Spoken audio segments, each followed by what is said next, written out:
I take a slow walk around the truck, checking the tires, tapping each lug nut out of habit. Amarillo's night air feels thick, the kind of quiet that doesn't belong to a normal road. Folks say certain stretches of Texas remember things long forgotten tragedies, accidents no one ever solved.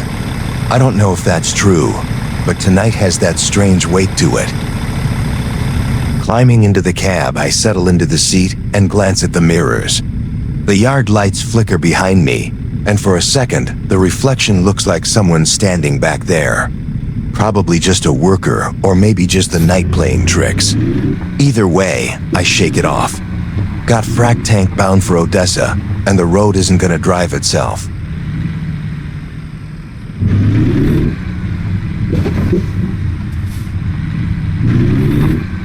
I ease the truck forward, rolling out of the loading zone. The engine hums steady, but there's a vibration in the floor I can't place. Could be nothing, could be something. Texas roads have character, and not always the friendly kind.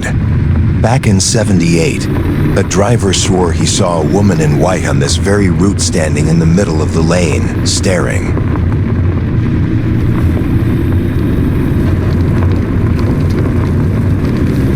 Some say she was the ghost of a rancher's wife who vanished during a winter storm. Others say she never existed at all. But I know one thing: men don't hallucinate on empty highways for no reason. Something makes them see. Something draws their eyes. Might be fear. Might be the land itself whispering its own memories into your mind.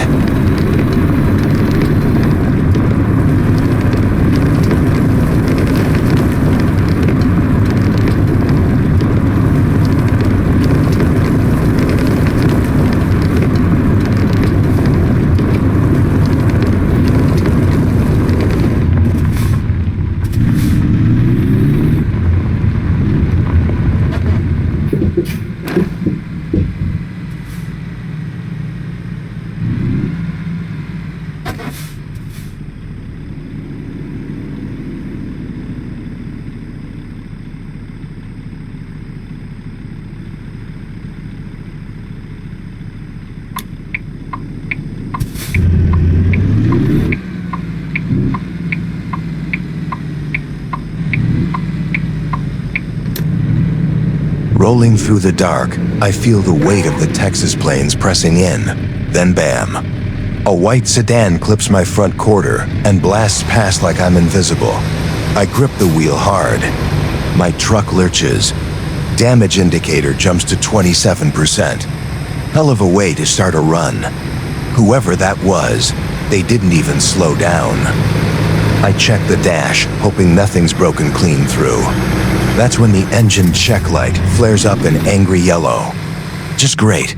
Out here, lights don't turn on without a reason. I mutter a curse under my breath and keep rolling. Can't stop this early. I've driven worse, besides.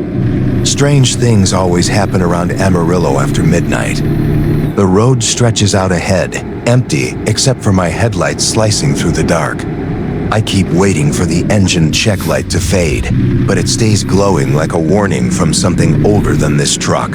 Something watching. I tell myself it's just a loose connector, but the feeling crawling up my spine says otherwise.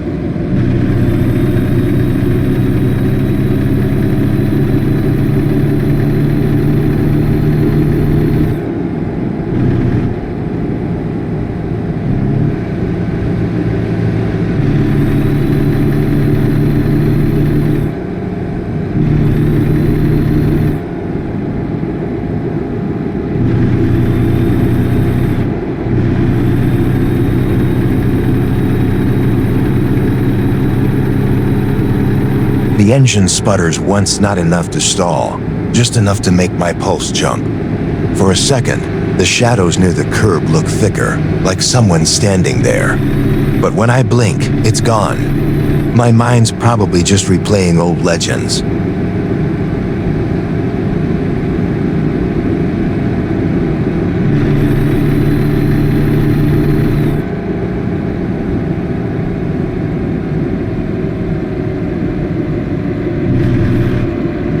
I keep rolling deeper into Amarillo.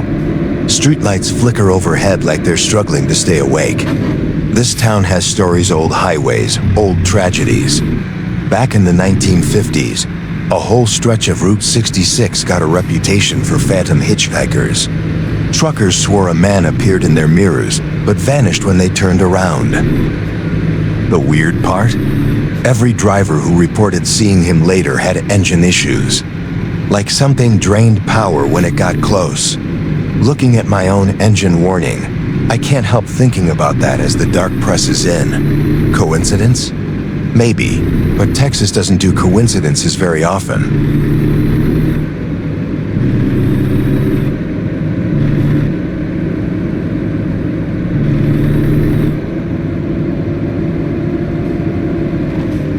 When I hit the next intersection, I kill the engine just to see if it resets the system. The cab goes dead quiet. Not the normal kind of quiet, the heavy, suffocating kind that feels alive. I restart the engine. The light is still there. Figures. Even the electronics don't want to let go tonight.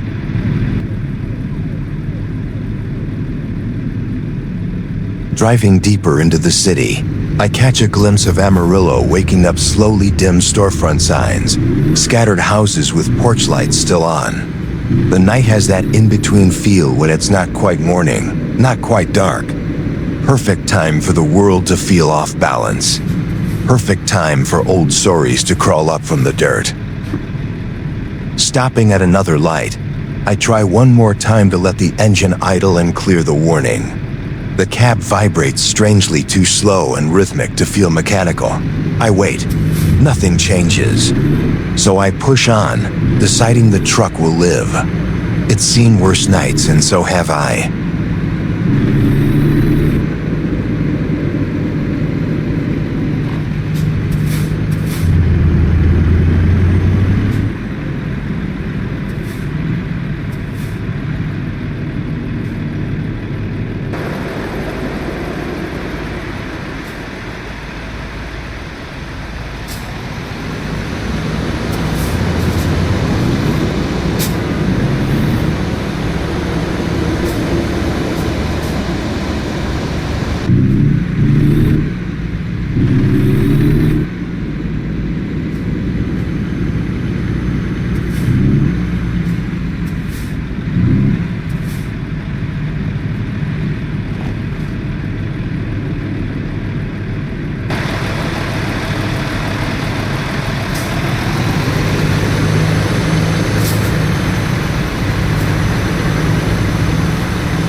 Something strange is happening up ahead. Traffic has slowed. I look to the left, fire trucks and police are blocking the highway. Headlights are flashing. No movement, no voices. Only abandoned cars sit in the darkness. It looks like the aftermath of something that's already ended. but no one explains what exactly. People talk about cursed spots across Texas places where accidents pile up for decades with no explanation. Some say those places keep a memory of violence. Looking at the blocked highway behind me, I can't help thinking I'm driving right through one of those. And with this engine warning, I feel like I'm on borrowed time.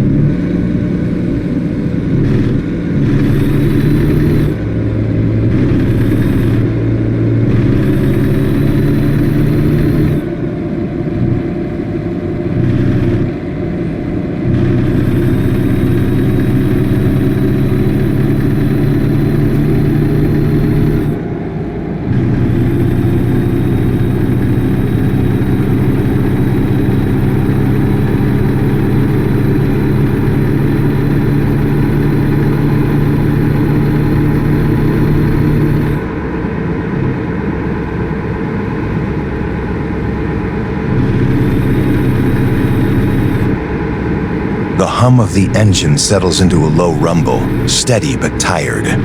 Something about the darkness makes me think of the Blue Mist Stretch, a cursed strip of road west of Amarillo. Drivers say a fog rolls in without warning, thick as wet cotton, and inside it you hear someone walking alongside your cab, matching your speed no matter how fast you go.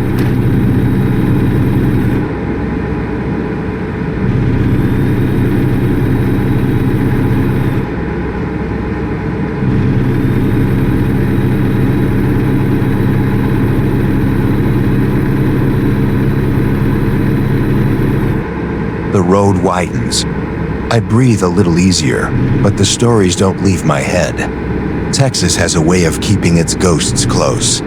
Some truckers claim when you're tired enough, you can see silhouettes standing on the fences, just shadows, wrong shaped, wrong still. Maybe imagination. Maybe something older than the asphalt.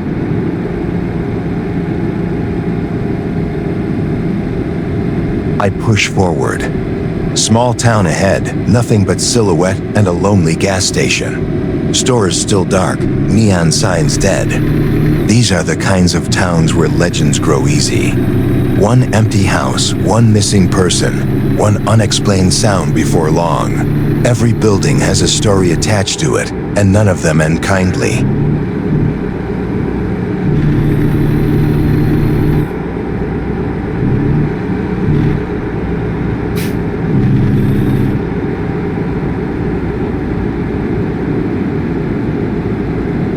I check my GPS to 215 miles remaining. The clock reads 4:28 a.m. The early morning wind brushes across the cab, carrying that dry Texas chill.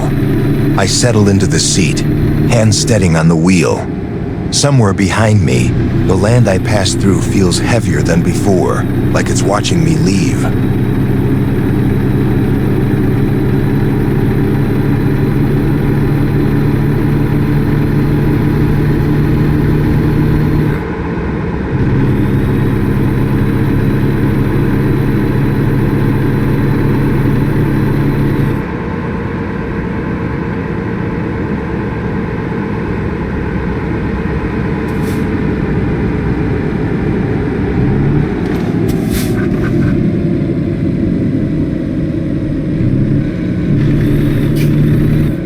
The road dips and climbs again. I take a slow breath. There's a legend about a phantom hitchhiker near this stretch, shows up only to truckers, standing still on the shoulder with a suitcase at his feet. They say if you stop for him, your truck won't start again until sunrise. If you drive past, sometimes he appears in your mirror.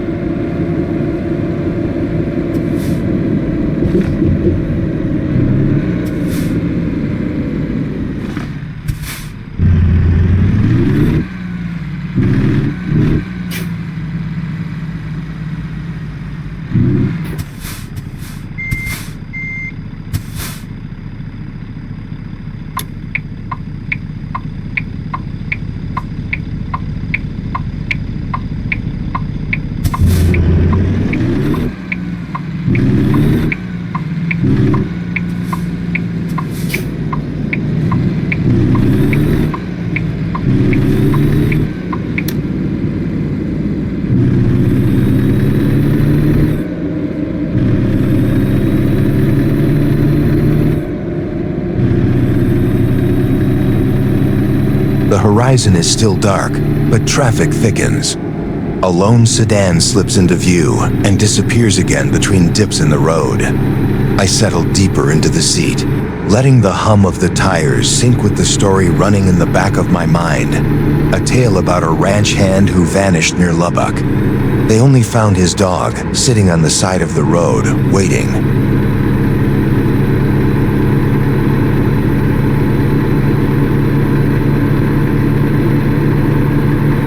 Lubbock's glow finally bleeds over the horizon.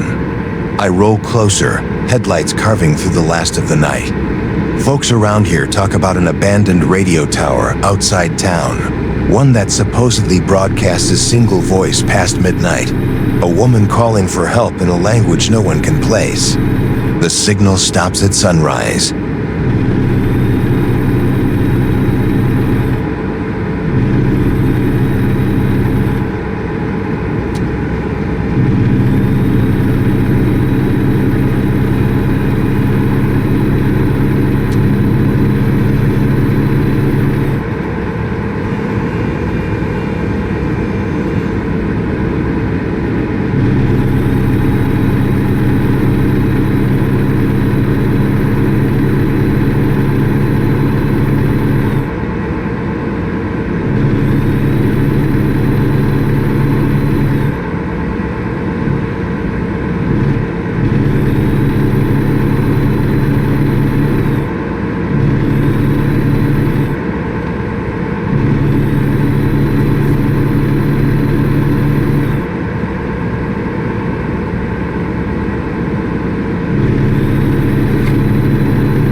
As I approach Lubbock, the road widens and the sky softens into the first real trace of morning. The shadows thin out, but the feeling from earlier, the pressure, the weight lingers in my gut. Texas nights leave marks on a man, even if he doesn't talk about them. And this night feels far from over.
As I ease deeper into the highway, those stories cling to me like dust. Folks said certain stretches near Lubbock were borrowed land, cursed by the people who lived here long before Texas had a name. They believed some spirits stayed angry. Out here alone, with nothing but my headlights cutting the dark, even a man who trusts steel more than ghosts might start looking over his shoulder.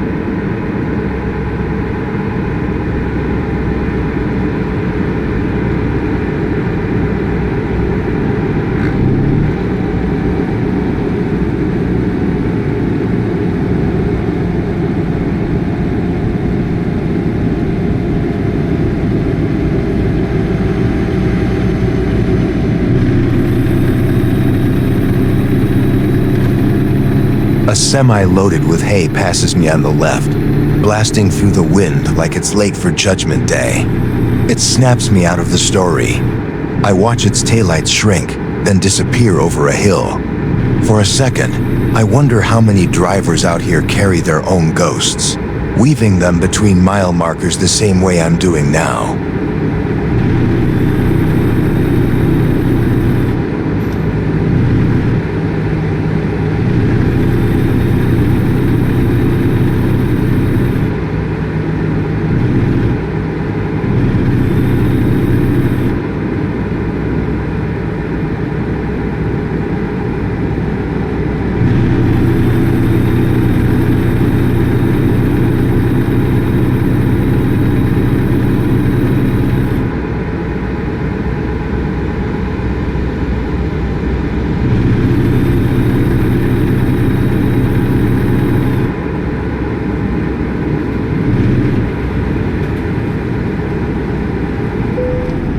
The engine coughs hard. Lights flicker.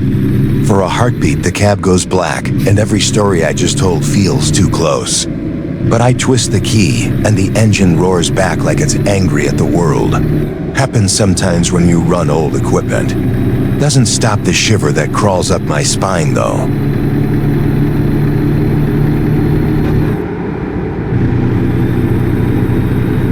The road grows quieter again, and I slip back into the story.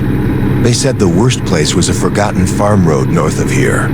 In the 70s, a group of ranch hands claimed to see a woman standing in the road, pale as moonlight, waving them down. When they stopped, she vanished, no footprints. And the next morning, all 3 men quit their jobs and left Texas for good.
sky is still black over the flat Texas plains, the kind of darkness that makes every distant light feel suspicious. I'm rolling steady toward Odessa, letting the hum of the engine settle my nerves. Nights like this always stir up old tailies roads where travelers vanished. Truckers swore they saw shapes walking the shoulder with no footprints left behind.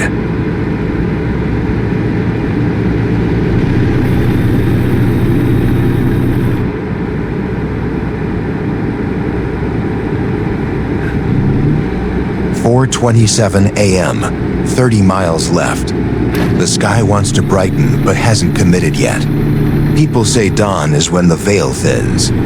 Personally, I think dawn is when the mind gets tired enough to believe anything. The road feels too long, the shadows too deep, and every mile marker feels like a warning.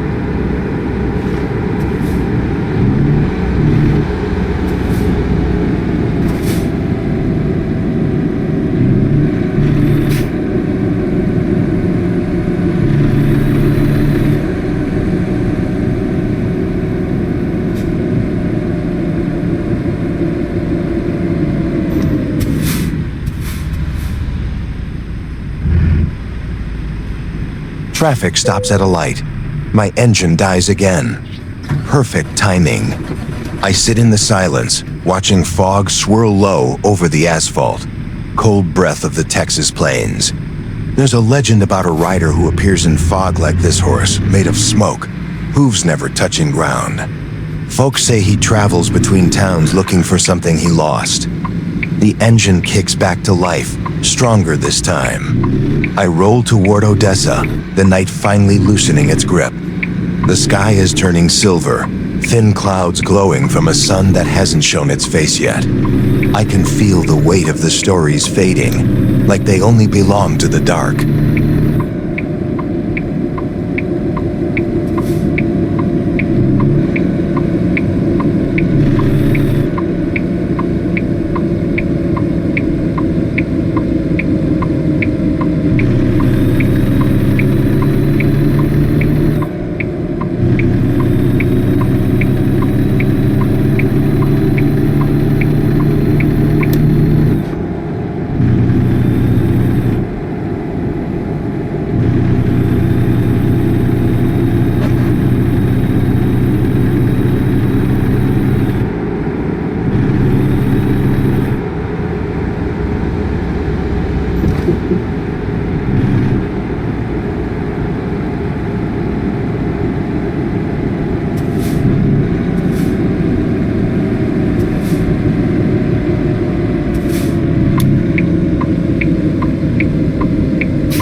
Entering Odessa, streetlights glow against the coming dawn. I ease deeper into the city, letting the last traces of night fall away. Even here, folks talk about strange things, old wells behind houses where people swear they hear whispers. But dawn washes most fears clean. The delivery yard comes into view. I slow down and take a deep breath.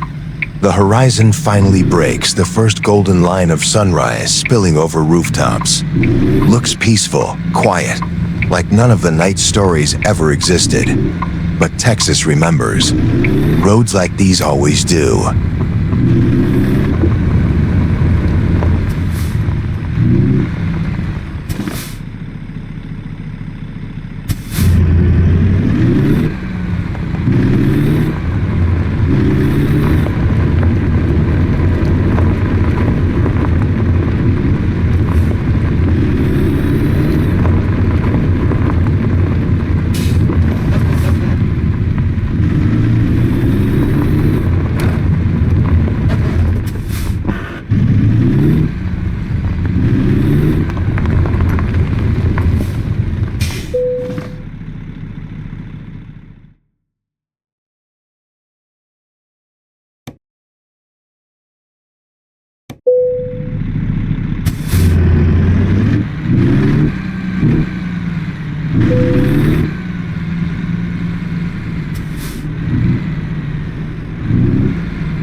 I pull into the dock, drop the brakes, and step out. Sunrise paints the sky orange. First load done. The night behind me. But the stories? Those stay in the cab, waiting for the next run. As soon as I picked up the second shipment from Odessa, heading for Enid, I felt the weight of the morning settle over me. The sun hadn't risen yet, just a pale line on the horizon. Long drives always make me wander, and crossing into Oklahoma this evening, well, that place holds a darker history. Especially the murder of the Nix family, one of the most disturbing cases buried in those quiet plains. I ease the truck out of the yard at 5:31 a.m., engine humming like it's half awake. Roads are empty, just me, the hum of the tires, and the thought of how the Nix family blended into their small Oklahoma community for years. Folks said they seemed normal church-going, polite, always waving at neighbors.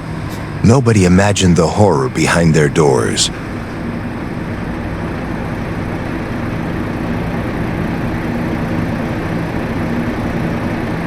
There's something unsettling about crimes hidden in plain sight. The Nix family didn't kill for money, anger, or jealousy. They did it for the sheer thrill of power.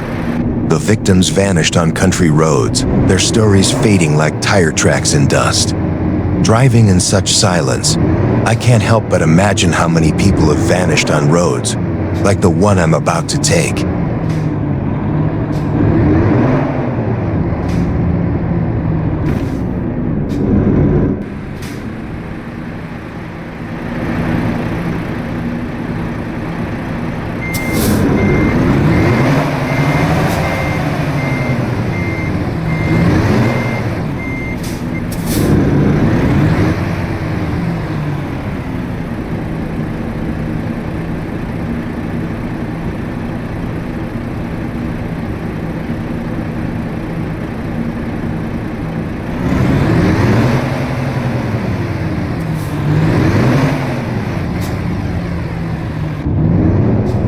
I sip what's left of my cold coffee and stay focused on the road.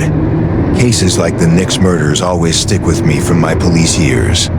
Patterns, small clues, behavior slips things regular folks miss. And out here, with miles ahead, it's like the mind naturally drifts toward the unresolved, the unanswered, the things we try not to think about.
Highway opens wide, and the morning sky starts washing the dark away. I keep talking just to stay awake, telling myself the story as if someone's listening. The Nix family operated for nearly a decade before law enforcement connected the dots.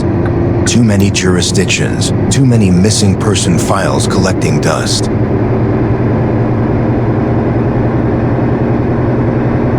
Every time I cross state lines, I think about how easy it is for predators to move unnoticed.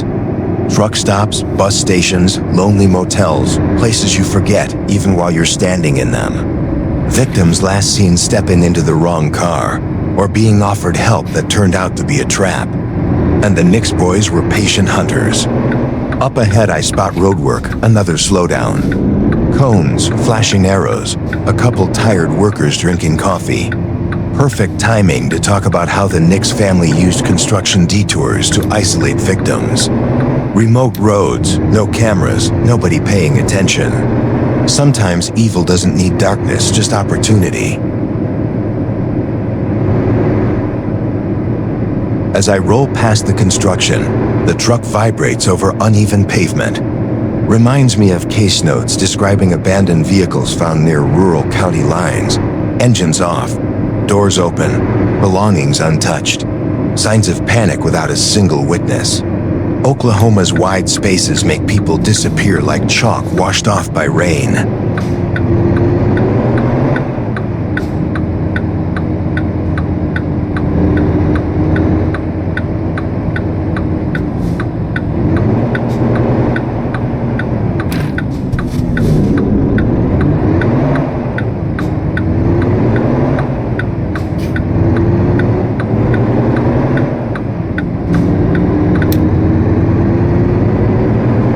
During my police years, I learned one truth. Monsters rarely look like monsters. The Nix family were farmers, church volunteers, part of the community. People trusted them. And that trust let them get away with kidnapping hitchhikers and travelers who vanished without raising alarms. Evil thrives where suspicion is low.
Traffic thickens a bit as I pass another sleepy town waking up.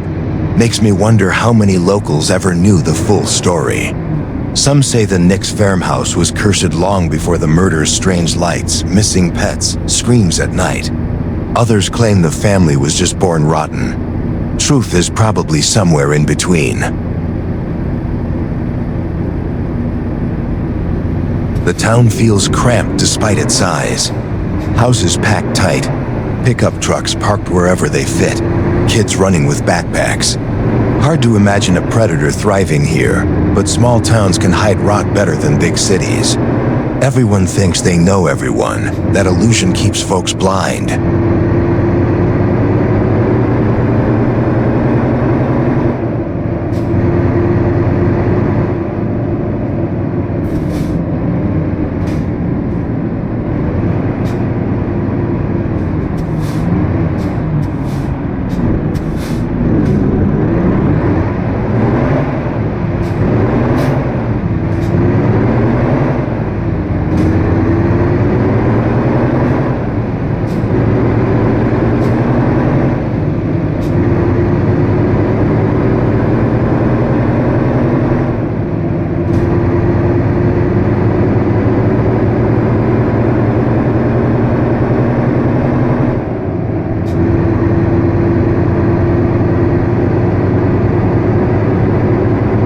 Wind hits the side of the cab, and I steady the wheel. The long stretch ahead feels like a tunnel into the past.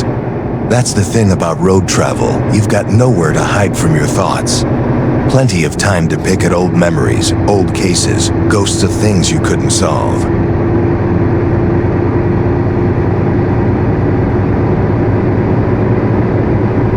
deeper I dug into that story years ago, the more it felt like the kind people whisper at gas stations, but never say aloud in daylight. Whole families vanished. No break-ins. No struggle. Just gone. Cops chased dead ends for years. And the Nixes?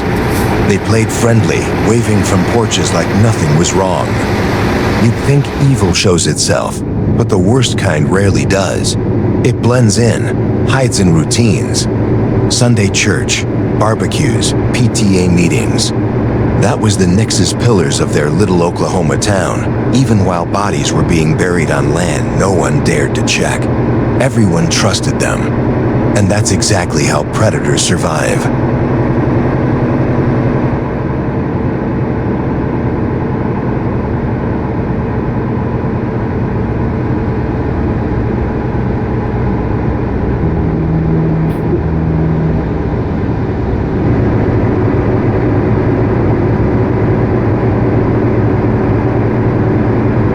As the road dips, I think about one detail that always stuck with me. The Nixes hosted neighborhood cookouts almost weekly. Kids running, music playing, cold drinks in tubs of ice. Meanwhile, in the barn behind their house, while that part's still sealed in evidence photos, some evil doesn't show its face. It leaves stains. The case dragged on for nearly a decade before anyone dared accuse them. Not because of lack of evidence, but because the entire town refused to believe good Christian folks could do such things. That blind trust, that's what fed the darkness.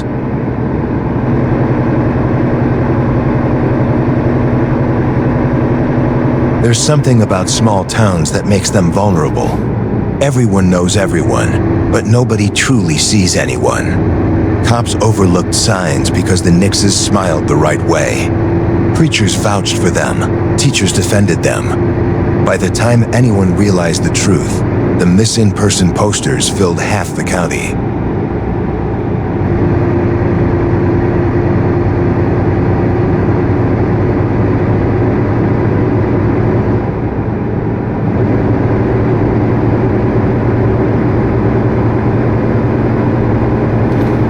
I drive forward, watching the traffic. I tell myself these stories to stay awake, but sometimes they cut too deep. You start to wonder how many cities hide their Nix family quiet. Polite, perfect on the outside. Evil doesn't need shadows. Sometimes it stands right under the porch lamp.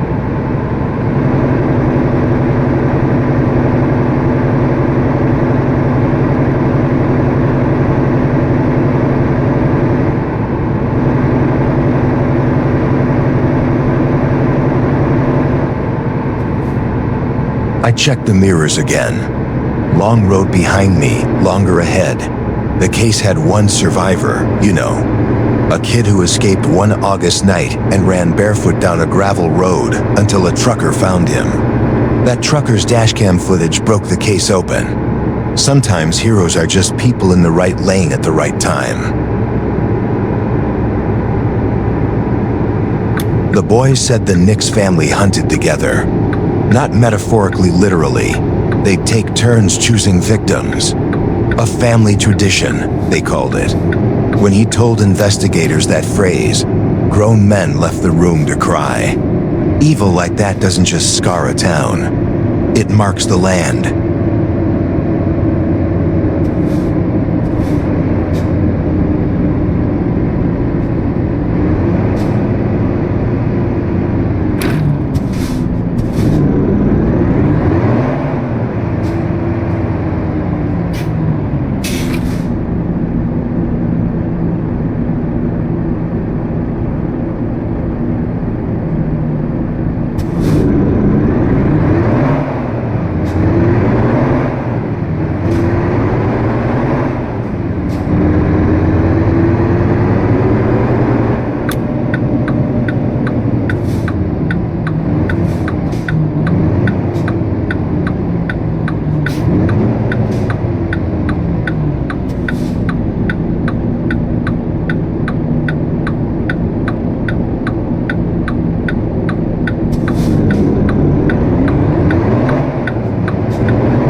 As I pass another empty stretch of wheatgrass, I think how many truckers unknowingly drove right past their property.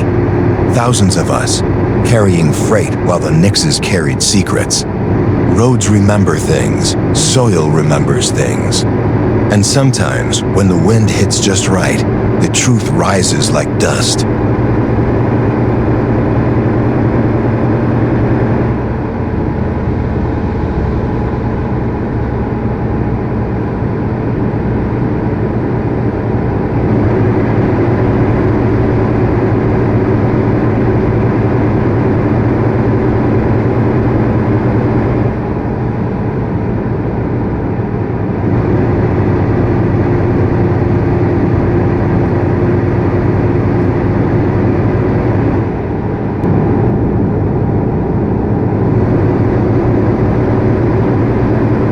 Finish the rest of my coffee.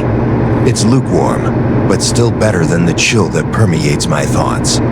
When the family was finally arrested, the entire city was on lockdown that day. News cameras everywhere. People tremble as if the very earth has betrayed them. But justice rarely erases history.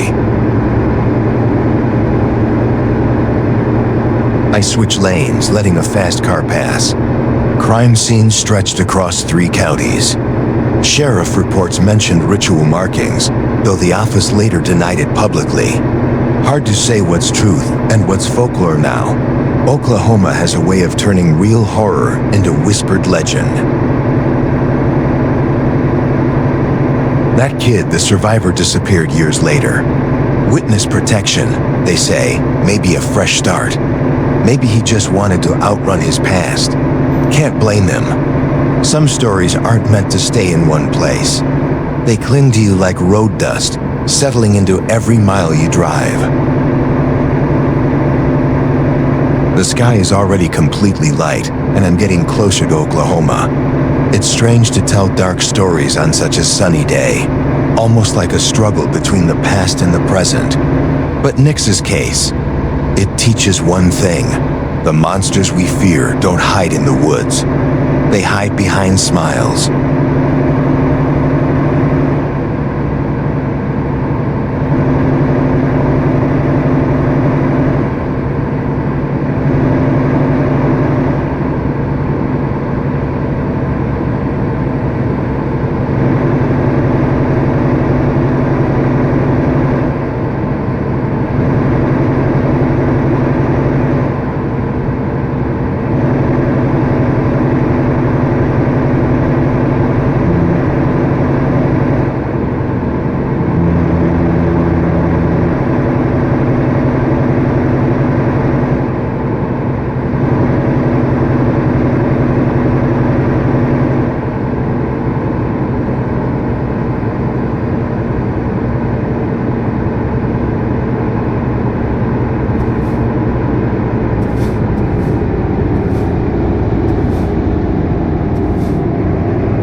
The sun is fully up now, lighting every curve of the asphalt. I keep scanning the mirrors like habit. The Nix case taught law enforcement a brutal lesson. Evil can travel quietly. No flashy cars, no chaos. Just a family working together like hunters. Even today, troopers warn new recruits about them.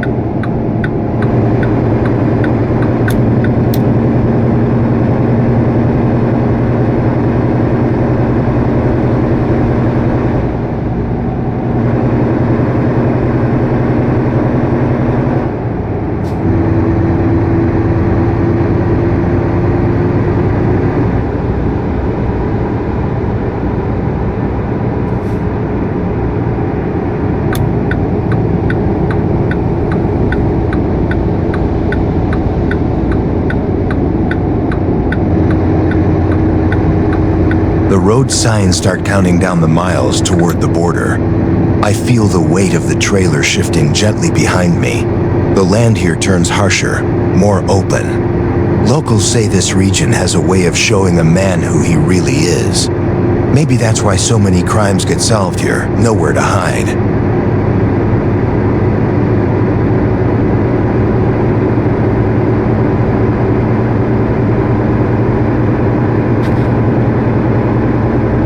Another stretch of empty highway rolls under the wheels. Every time I pass an abandoned farmhouse, I wonder about the lives that faded out there.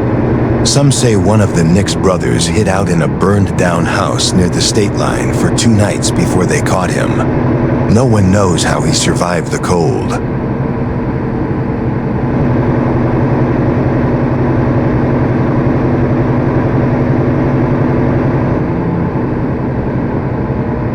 I cross a long, open straightaway.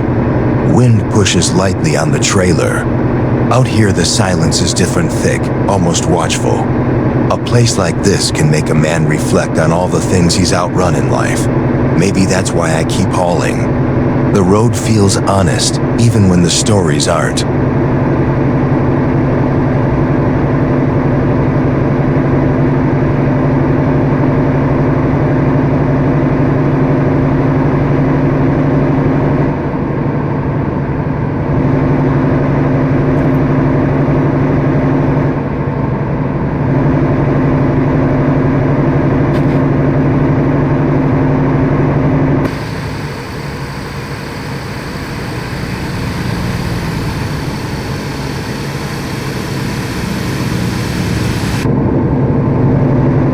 The cabin grows warmer as the sun rises.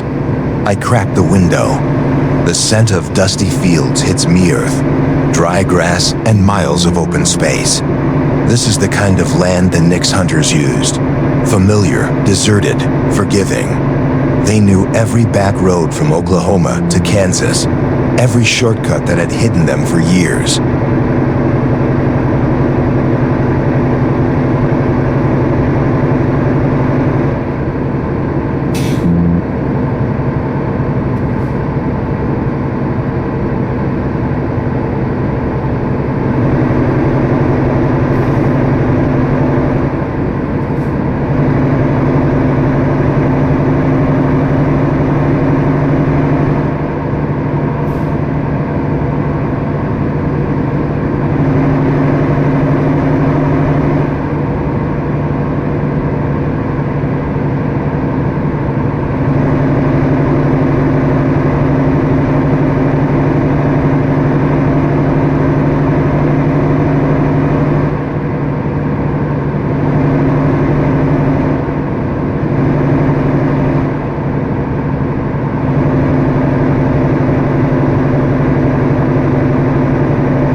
Ahead, signs show the upcoming way station.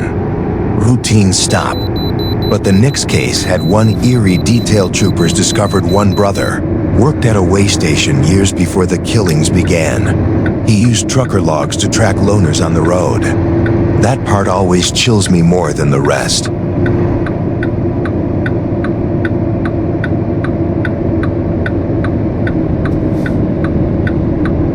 I pull closer to the station. Dust blows across the lanes like pale smoke. The rhythm of the drive mixes with the rhythm of the memories.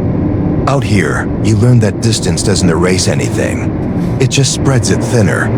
And some stories cling to the asphalt like old tire marks.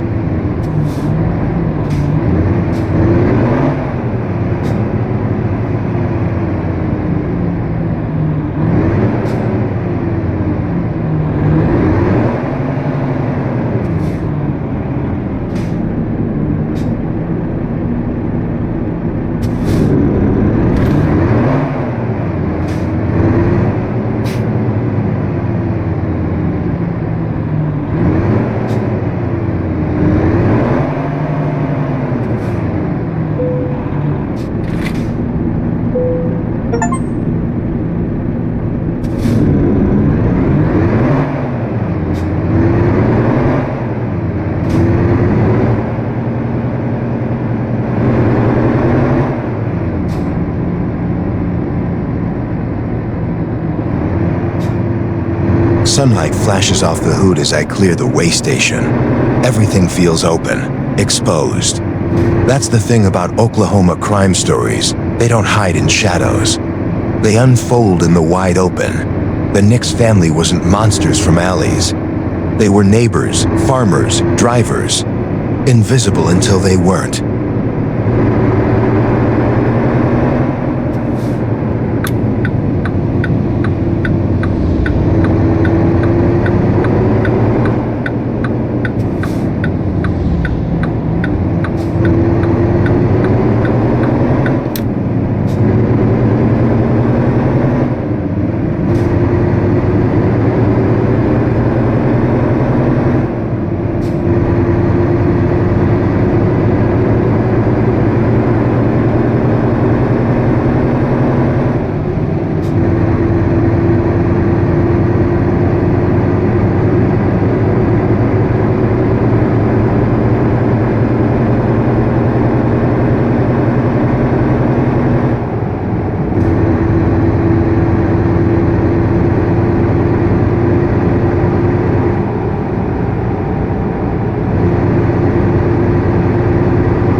Past the Oklahoma border sign, big white letters welcome me. I take a deep breath, settling back into the rhythm. The ground gradually changes, turning green in places. The police say it was at this point that they finally confirmed Nix's timeline. Every mile is a breadcrumb on a long, brutal road.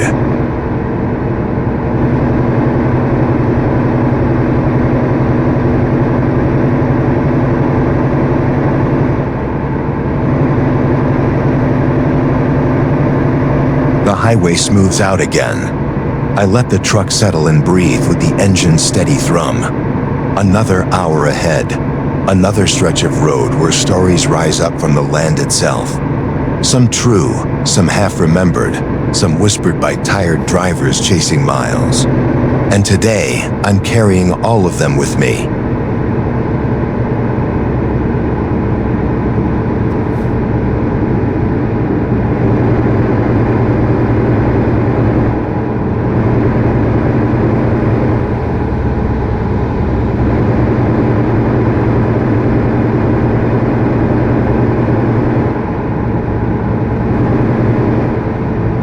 The farther I drive into Oklahoma, the flatter the land gets, like the horizon's been ironed out. It's the kind of place where secrets don't hide in the shadows. They hide in the open, behind barns, in dry creek beds, or under the quiet routines of small towns. And that's exactly why the Nix family slipped through for so long. They weren't ghosts. They were neighbors' ordinary faces masking something rotten.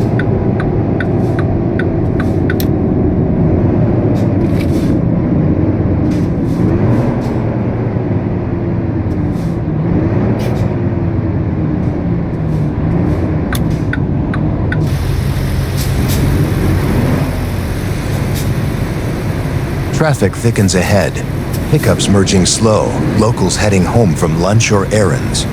Life goes on like nothing's wrong, and that's what chills me most about true crime out here. The Nix family didn't stalk highways at night. They trapped people during the day. One rumor says they'd offer quick repairs to stranded drivers, then rob them blind. Another says some never made it out of that yard at all.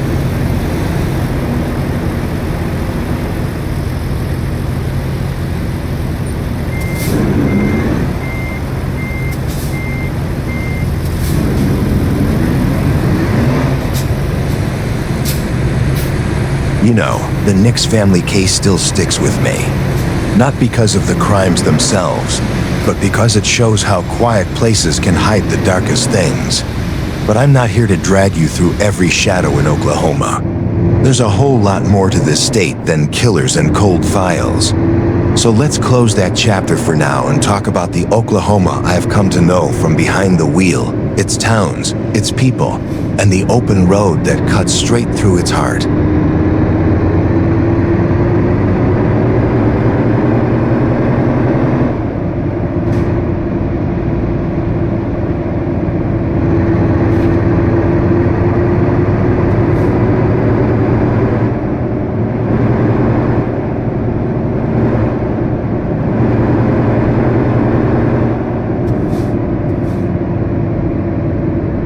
I enter the town of Clinton, founded in 1903 after a dispute over the purchase of Indian lands and named after Judge Clinton Irvin, who played a key role in its creation.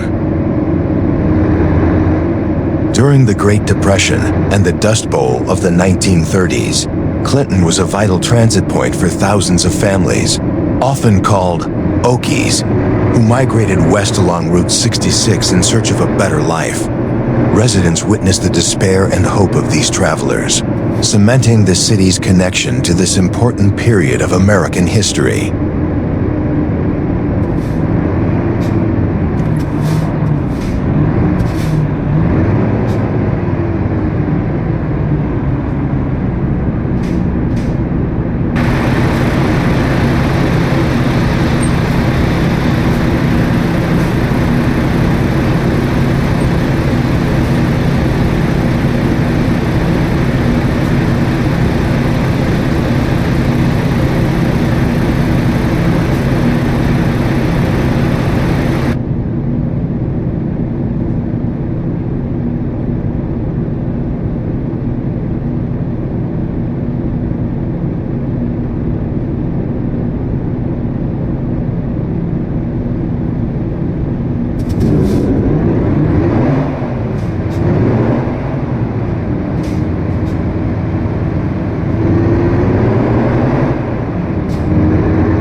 Oklahoma always feels different the moment you cross the state line. The air gets a little drier. The land stretches flatter than a man's patience on a bad day. I've hauled through here more times than I can count, and every mile reminds me how old this land is: tribal ground, dust storms, forgotten highways. Folks say Oklahoma doesn't show its character right away. You gotta drive deep into it. Let the road talk first.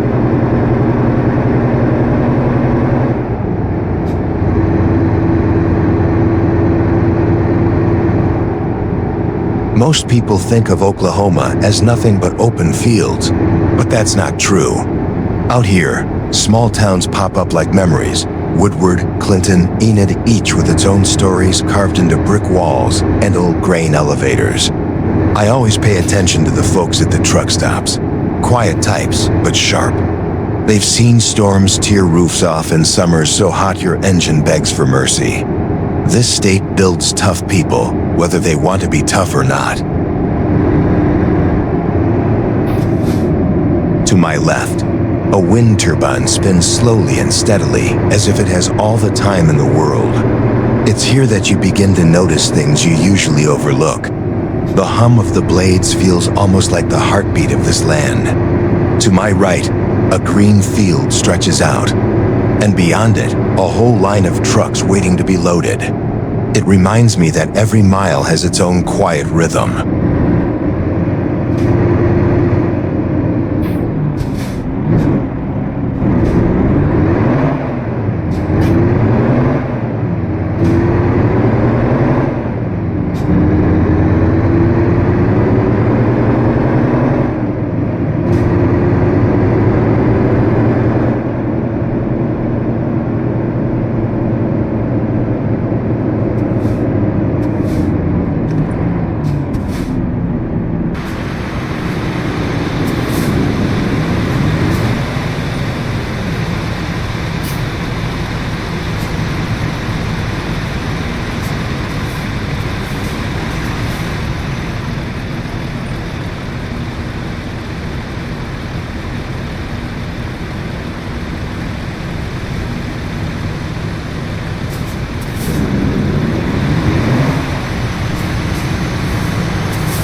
As I roll toward Woodward with only 72 miles left, I can't help thinking about how this place has always been tougher than it looks. Folks around here still talk about the 1947 Woodward tornado deadliest in Oklahoma history. Leveled whole neighborhoods, turned houses into splinters. People say the town didn't just rebuild. It came back with a kind of stubborn pride you only find in places that have already faced the worst. Coming into Woodward, you feel that mix of old frontier grit and quiet ranch life. This town grew out of cattle trails and rail lines, and somehow it still feels connected to both. You'll see folks in boots who've been up since sunrise, hauling feed or checking fences. Woodward keeps its traditions, close rodeos, county fairs, and that sense that every family here knows the land like an old friend. Even just passing through, you feel it.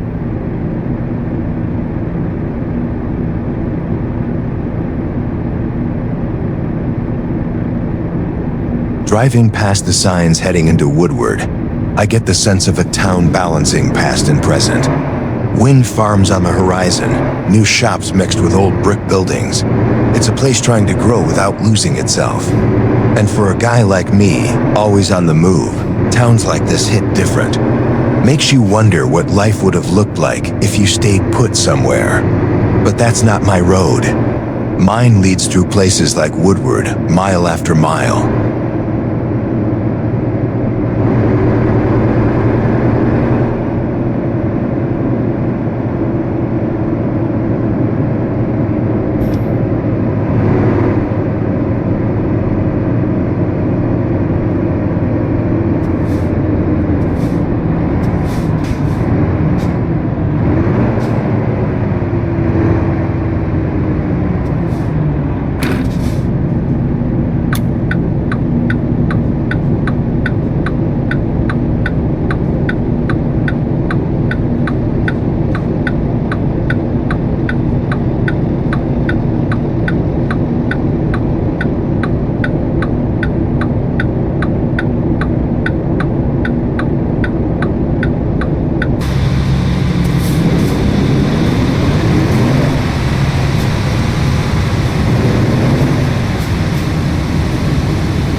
As I cross the Cimarron River, the afternoon light turns copper, spreading across the water like a reminder of how long I've been behind the wheel. My eyes burn a little, been running since dawn, and the hum of the engine feels heavier now. Cimarron's always been a quiet river, but folks around here say it has a way of sneaking into your thoughts, especially when you're tired. Makes you drift into memories you didn't plan to revisit. The Cimarron's got its own stories. 2 flash floods that swept whole caravans off the banks, cattle drives that vanished in sudden storms. Old-timers swear the river chooses who gets to cross easy and who doesn't. Sounds like nonsense, but today, I feel that weight. The sky's dimming, my reflexes slower than I'd like. I grip the wheel a little tighter. 31 miles left, but each one feels heavier, like the road's leaning on me. Fatigue washes over me like a wave. My thoughts blur, and even the echoing stripes seem distant. I tell myself to focus. Enid is close, and I've conquered tougher sections. But this section, just past the Cimarron, there's something about it. Drivers talk about switching off here, like the river robs you of some of your attention. I roll down the window, letting the wind whip my head. I just need to hold on for the last few miles.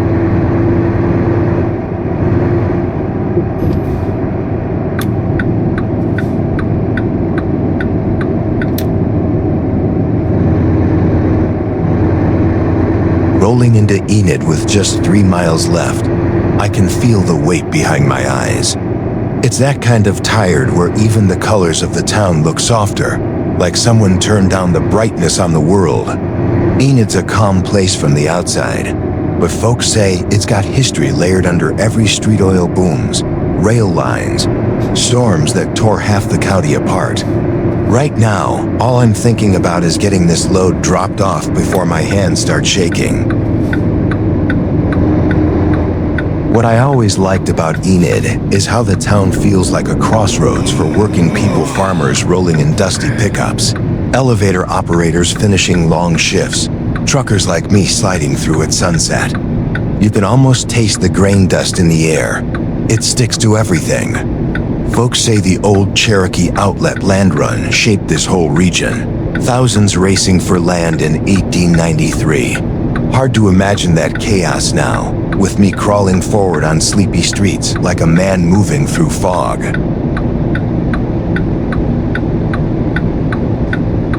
With 3 miles left, the sky's turning that deep evening blue, the kind that makes every streetlight glow brighter than it should. Enid's got a quietness that gets inside your head. Maybe it's the wide streets, or the way the wind carries sounds from miles off. I think about all the truckers who pass through here, leaving nothing behind but tire marks and burnt diesel. Soon this delivery will be off my shoulders, and maybe I'll find a cup of coffee strong enough to keep me standing.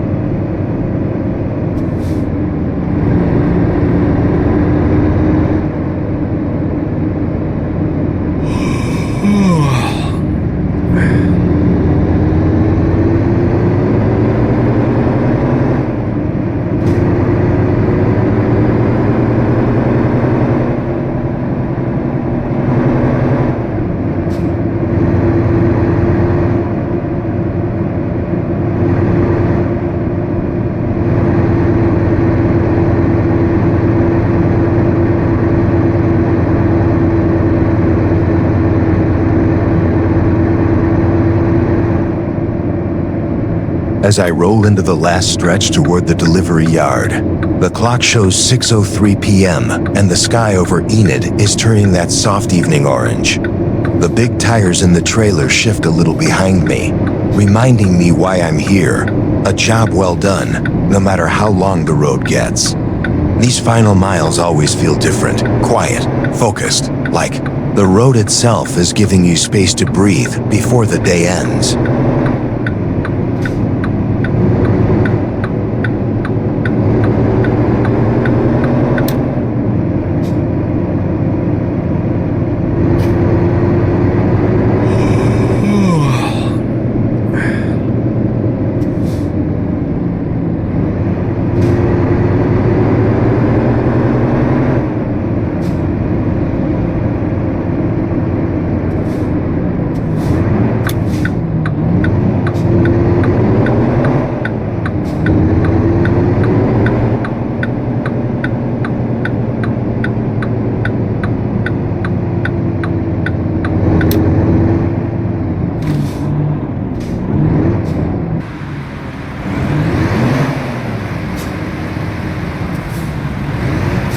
I ease the truck into the unloading zone, set the brakes, and feel that heavy silence you only get after hours behind the wheel.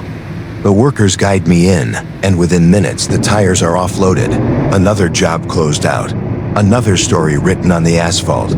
It's funny how each haul leaves a mark on you.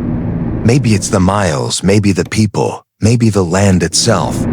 But every drop-off makes you feel like you've earned just a bit more respect from the road. As soon as the paperwork is signed, fatigue hits me like a wave. It's been a long day. Texas sunrises, Oklahoma highways, fears of breakdowns, strange sights, and old stories mingling with the hum of the engine. I'll head to a small roadside motel, one of those with a flickering neon sign and the hum of a single ice machine. In the evening, I'll rest my weary bones, freshen up, update my logbook, and be ready for whatever route tomorrow has in store. And before I turn in for the night, thanks for riding with me through these 2 long hauls. If you enjoyed the miles, the stories, and the road rolling under us, make sure to hit that like button, subscribe, and drop a comment. It helps more than you know. We've got plenty more runs ahead. New states, new legends, new trouble, and new roads waiting out there past the horizon. I'll see you on the next route.